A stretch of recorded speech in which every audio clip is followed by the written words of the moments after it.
Anda masih bersama kami, Arah Angin TVRI, masih membahas terkait dengan putus rantai korupsi. Masih bersama saya, Ardianto Wijaya, dan juga sejumlah narasumber. Ada Mas Budi dari juru bicara KPK, Mbak Almas dari ICW, dan juga sudah hadir Mas Ahmad Irawan, anggota Komisi 2 DPR RI. Mas Irawan, terima kasih sudah hadir. Selamat malam. Maaf, terlambat. Baik. Nah, kita langsung saja kalau berbicara terkait dengan apa yang kemudian menjadi catatan dari KPK, dari ICW tadi. Ada beberapa hal yang kemudian juga harus dilakukan kajian lebih mendalam, meskipun KPK sudah melakukan kajian. Ternyata dari sisi tata kelola dari partai politik, Mas Irawan, lalu juga kaderisasi yang tidak solid, ada juga hal-hal lain yang kemudian juga harus terus dibahas terkait dengan tadi kaderisasi juga tidak jelas. Artinya bagaimana kemudian mesin partai ini bisa secara maksimal untuk bisa mencegah korupsi para kader-kadernya, khususnya kepala daerah dan juga mungkin dari legislatif juga di pusat dan juga di daerah, untuk kemudian bisa menekan angka korupsi ini. Apa yang kemudian harus dilakukan partai politik lagi, Mas Irawan? Sebenarnya yang paling bisa dan paling mungkin dilakukan oleh partai politik itu adalah dalam konteks pencegahan kader-kadernya untuk melakukan tindakan korupsi itu sendiri. Itu yang paling memungkinkan dan paling bisa dilakukan oleh partai politik. Oleh karena itu, terkait dengan tadi yang disampaikan terkait dengan kaderisasi. Ya, kaderisasi yang masih belum solid begitu. Ya, kaderisasi yang belum solid. Terus kedua tadi tata kelola penyelenggara pemilu, dan terakhir tadi saya terakhir mendengar terkait dengan aspek penyelenggara pemilu itu sendiri. Nah, kami melihat dan memotret bahwa sebenarnya memang ini yang tadi disebutkan itu hanya subsistem dari sistem besar terkait dengan sistem politik kita. Oleh karena itu, fraksi Partai Golkar menawarkan satu konsep yang kami sebut sebagai penataan dan penyederhanaan proses politik ini sendiri. Karena dalam proses politik ini itu sangat mahal. Ini masih konsep, belum teraplikasikan di internal partai atau seperti apa? Kalau kaderisasi bisa dicek. Partai paling ya saya bisa membanggakan paling oke lah kaderisasinya itu adalah Partai Golkar, karena partai ini sangat demokratis. Kami punya banyak sumber rekrutmen, kami punya banyak ormas gitu, sehingga kader-kader yang memang siap menjadi pemimpin itu banyak. Tapi justru kami sangat menyayangkan kemudian kader yang kami bentuk, kami rekrut, kami persiapkan sedemikian rupa, ketika menjadi pejabat publik dan masuk dalam pemerintahan itu sendiri, itu terjebak dalam, kalau kita pakai judul pembicaraan kita hari ini adalah mata rantai korupsi itu sendiri. Kami menyayangkan dan kadang-kala sedih juga, karena banyak di antara teman-teman kami itu memulai karir politiknya dari nol, dan banyak juga dari yang sebelumnya mereka mungkin nggak terpikir bisa jadi bupati, wali kota, gubernur, anggota DPR, bahkan menteri. Mereka ini nggak terpikir. Tetapi ketika masuk dalam sistem itu, mereka akhirnya terlibat. Nah, kami melihat memang ada persoalan dalam hulu atau sistem besar politik kita.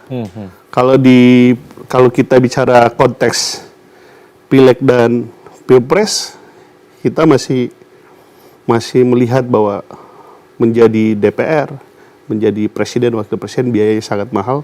Dan oleh karena itu kami harus memperbaiki tadi yang dimaksud, termasuk tata kelola itu sendiri, termasuk juga pembenahan beberapa subsistem. Misalnya daerah pemilihannya bagaimana, terus kemudian sistem pemilihannya gimana, terbuka, tertutup, campuran, itu semua kami sedang kaji dan akan perjuangkan dalam revisi undang-undang paket politik kita. Nah, di pilkada itu sendiri, walaupun sebenarnya prioritas kami adalah pileg dan pilpres, tapi ini masuk dalam agenda perjuangan kami adalah bagaimana membuat politik ini menjadi lebih murah. Karena ada banyak hal yang kami lihat, misalnya dari aspek kewenangan, misalnya kepala daerah, gubernur, itu kan hanya melaksanakan kewenangan residu. Terus kemudian bupati, wali kota, kalau kita lihat undang-undang sektoral itu banyak kewenangannya yang sebenarnya setelah diresentralisasi sangat beda jauh dengan pemikiran kita awal kaitannya dengan otonomi daerah dan desentralisasi politik itu sendiri. Artinya Golkar mendorong apa? Artinya Golkar mendorong apa terkait hal ini? Kalau yang terkait dengan pilkada itu adalah pemerintahan daerah, itu kami mendorong pilkada melalui DPRD. Tetapi fokus kita pada saat ini adalah terkaitannya dengan bagaimana kita menyelesaikan RUU pemilihan legislatif dan pemilihan presiden, dan itu terkait juga dengan ada banyak hal. Satu adalah undang-undang partai politik, kami akan tindak lanjuti, termasuk rekomendasi dari Komisi Pemberantasan Korupsi ya. Terkait dengan pendanaan, pembiayaan partai politik dan lain-lain sebagainya. Meskipun pandangan kami bahwa negara harus mengambil tanggung jawab yang proporsional aja.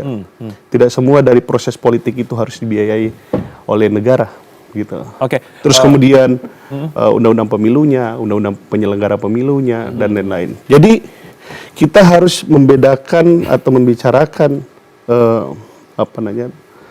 perspektif korupsi ini dalam proses dalam kaitannya dengan bahwa pemilu itu sebagai bagian dari proses pembentukan pemerintahan.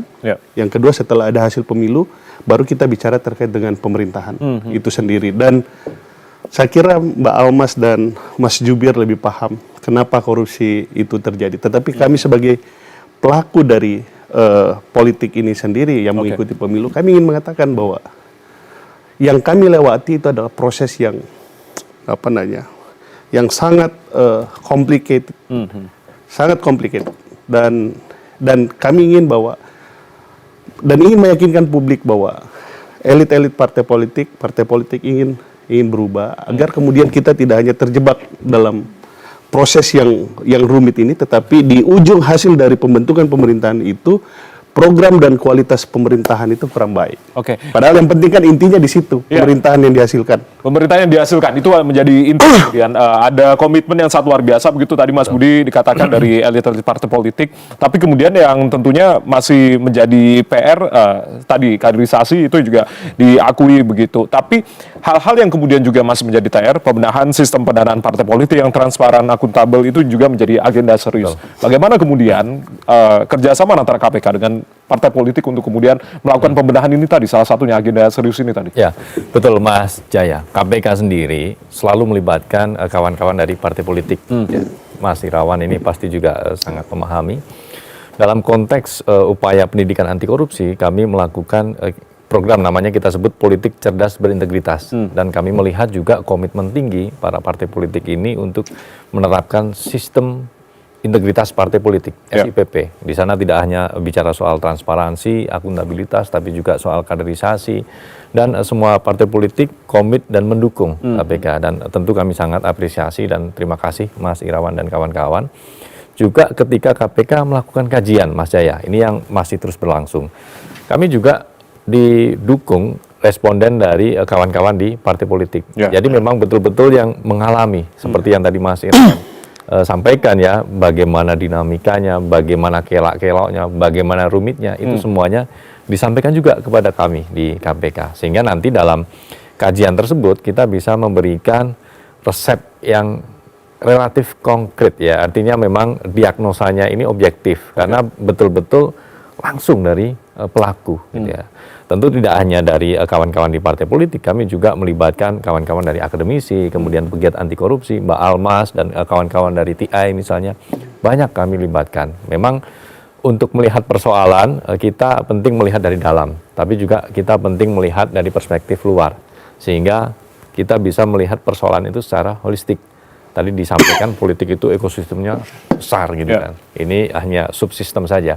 Betul, oleh karena itu memang ini masih banyak PR yang kita tentu punya fungsi masing-masing yang terus kita kolaborasikan, sehingga niscaya dengan kecil-kecil ini kita simpulnya terus perkuat, kita satukan ekosistem politik Indonesia, harapan kedepannya menjadi ekosistem yang berintegritas. Ekosistem yang berintegritas terus menjadi harapan kita bersama. Tapi yang kemudian juga menjadi sorotan dari publik saat ini, yang kemudian DPR setelah sekian lama juga akhirnya muncul lagi pembahasan terkait dengan RUU perampasan aset begitu. Ini yang kemudian jadi semangat yang sangat luar biasa didukung oleh publik. Tapi semoga tidak hanya bergulir di RUU saja, semoga segera untuk disahkan. Bagaimana kemudian KPK sendiri melihat urgensi dari RUU perampasan aset ini, Mas Budi? Kalau kita bicara perampasan aset dalam konteks pemberantasan korupsi, ini salah satu hal yang krusial. Karena kalau kita melihat bagaimana proses hukum ini bisa memberikan efek jerah, ya salah satunya, mohon maaf, memiskinkan pelaku korupsi, gitu ya. Bagaimana kita bisa memiskinkan? Ya salah satunya menggunakan instrumen undang-undang aset recovery ketika yang bersangkutan tidak bisa membuktikan asal usul harta yang dia peroleh, maka negara bisa merampas gitu ya tanpa proses pemidanaan. Ya tentu ini masih butuh pembahasan panjang supaya undang-undang perampasan aset ini juga menjadi instrumen yang tidak disalahgunakan. Gitu ya. Artinya ini memang masih terus dikawal. Mbak Almas dan kawan-kawan konsen sekali soal isu ini. Yang kedua, Mas Jaya, soal aset recovery, KPK juga saat ini terus mengutamakan dalam proses hukum tentunya tidak hanya bagaimana KPK betul-betul memberikan efek jerah dalam aspek hukuman pidana gitu ya, tapi juga bagaimana pidana tambahannya. Selain pidana pokok juga pidana tambahannya. Salah satunya adalah uang pengganti. Termasuk pengembangan melalui TPPU-nya. Ya, ketika terpenuhi unsur-unsur menyembunyikan asal-usul aset dari dugaan tindak pidana korupsi atau memindah tangankan dan sebagainya, itu kemudian KPK gerak cepat mengenakan pasal TPPU. Gitu ya. Nah, itu artinya upaya-upaya progresif yang terus kami upayakan, termasuk ketika sudah berhasil kami sita, kemudian juga kita kelola dengan baik. Jangan sampai ketika sudah kami sita, nilai ekonomisnya turun karena pengelolaannya menjadi terbengkalai misalnya. Oleh karena itu KPK juga concern soal isu itu. Kita punya rubasan kami sebut, rumah penyimpanan barang sitaan dan barang rampasan. Di situ kita rawat betul aset yang kita sita, sehingga ketika kami melakukan lelang, nilai ekonomisnya tidak turun. Nah, ini masyarakat juga salah satu berita yang paling senang, yang paling ditunggu oleh masyarakat adalah ketika KPK melakukan lelang. Ya, gitu, barang-barang sitaan oleh barang-barang sitaan, betul. Ya. Baik, oke, saya langsung ke Mbak Almas. Mbak Almas, pertanyaan sama mungkin, urgensi dari RUU perampasan aset ini meskipun alot sekali, udah lama ingin dibahas, tapi semoga ada komitmen yang kuat ini dari DPR untuk kemudian benar-benar membahas secara serius terkait dengan RUU perampasan aset ini. Ya, tentu undang-undang itu sangat penting ya, karena jadi instrumen atau alat baru yang akan menguatkan kerangka hukum anti korupsi kita. Karena memang selama ini ada banyak keterbatasan untuk memberlakukan konsep atau delik misalnya terkait dengan perampasan aset di upaya penindakan kasus korupsi. Yang terjadi akhirnya adalah tadi koruptor keluar dari penjara ya masih tidak ada efek jerahnya, dan juga kita mau berharap ada daya cegah penindakan yang dilakukan oleh KPK ke satu orang bisa menimbulkan daya cegah ke banyak orang, itu akhirnya ya sulit untuk terwujud. Tapi Mas Jaya, yang saya juga ingin saya tambahkan adalah terkait tadi ya, menyambung soal agenda DPR, soal DPR dan pemerintah mengenai rekayasa sistem pemilu. Kalau kami di ICW berkeyakinan apapun sistem pemilunya begitu ya, bagaimana rekayasa sistem pemilunya, misalnya di legislatif apakah proporsional terbuka, tertutup, apakah campuran, kemudian pilkadanya langsung atau tidak langsung, ya sebetulnya pilkada langsung juga, pilkada tidak langsung juga tidak akan berdampak besar ke menurunkan kos politik yang tinggi ataupun membuat korupsi kepala daerah menjadi turun begitu. Hanya memindahkan saja? Hanya menggeser saja. Kenapa? Karena kalau kita bicara soal kos politik tinggi di pemilu, ini kan yang sering dibahas adalah terkait dengan politik uang. Walaupun kos politik itu tidak hanya di konteks pemilu, tapi di konteks pemilu taruhlah misalnya politik uang. Politik uang ini kan bukan hanya soal jual beli suara, bukan hanya calon anggota legislatif, calon kepala daerah, atau calon presiden memberikan uang, memberikan suap atau membeli suara pemilih. Tapi politik uang itu ada banyak. Di level yang paling awal misalnya ada yang namanya kandidasi buying atau nomination buying.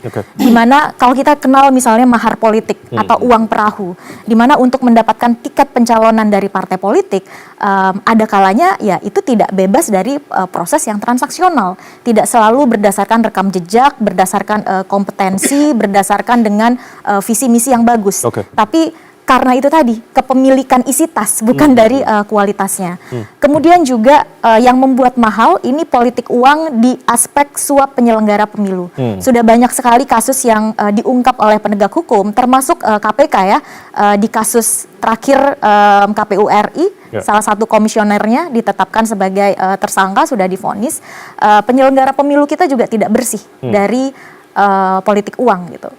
Kemudian juga suap kepada penegak hukum pemilu. Bahkan sudah ada hakim Mahkamah Konstitusi yang terbukti menerima suap terkait dengan penyelesaian sengketa pemilu kepala daerah gitu. Jadi di sini saya rasa menjadi tidak fair ketika dipotong kompas yang harus berkorban, yang harus diambil haknya adalah rakyat yang mempunyai hak suara gitu. Padahal sebetulnya kalau kita melihat berbagai jenis politik uang yang lain, nomination buying tadi, uang perahu, suap penyelenggara pemilu, suap penegak hukum pemilu, ini tidak akan selesai masalahnya ketika pilkadanya tidak langsung.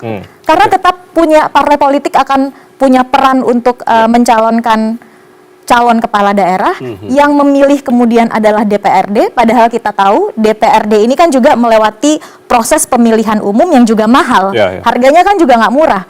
Problem politik uang tadi itu kan bukan hanya terjadi di pemilu kepala daerah, tapi dia juga terjadi di pemilu DPRD.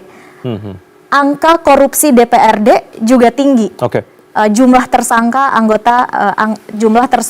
yang berlatar belakang anggota DPRD juga tinggi. Data ICW Mas Jaya tahun 2010 sampai 2024 penegak hukum kita itu sudah menetapkan 356 kepala daerah sebagai tersangka kasus korupsi.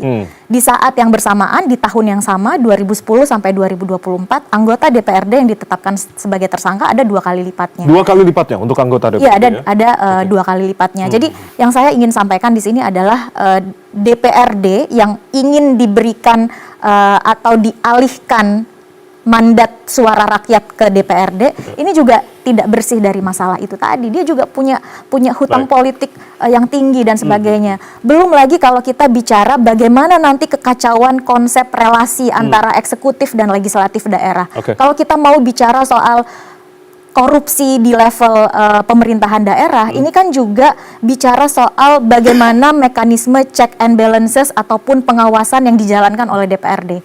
Kalau kemudian DPRD memilih kepala daerah, bagaimana relasi pengawasan itu gitu? Karena nanti justru akan terjadi saling kunci gitu ya, di proses penyusunan anggaran, di proses misalnya penyusunan proyek-proyek pemerintah daerah dan sebagainya. Jadi saya rasa ini adalah salah kaprah sekali ketika kita mau menekan biaya politik dan memberantas korupsi kepala daerah, tapi yang diubah adalah sistem pemilunya jadi dari langsung menjadi tidak langsung. Saya nanti akan minta tanggapan dari Mas Irawan seperti apa, kemudian masukan dari ICW tadi hanya menggeser saja praktek money politik, lalu juga bagaimana kemudian komitmen dari DPR untuk kemudian menyelesaikan terkait dengan RUU perampasan aset ini seperti apa. Usai jeda kita masih akan membahas terkait dengan judul kita di malam hari ini, putus rantai korupsi. Kami kembali saat lagi.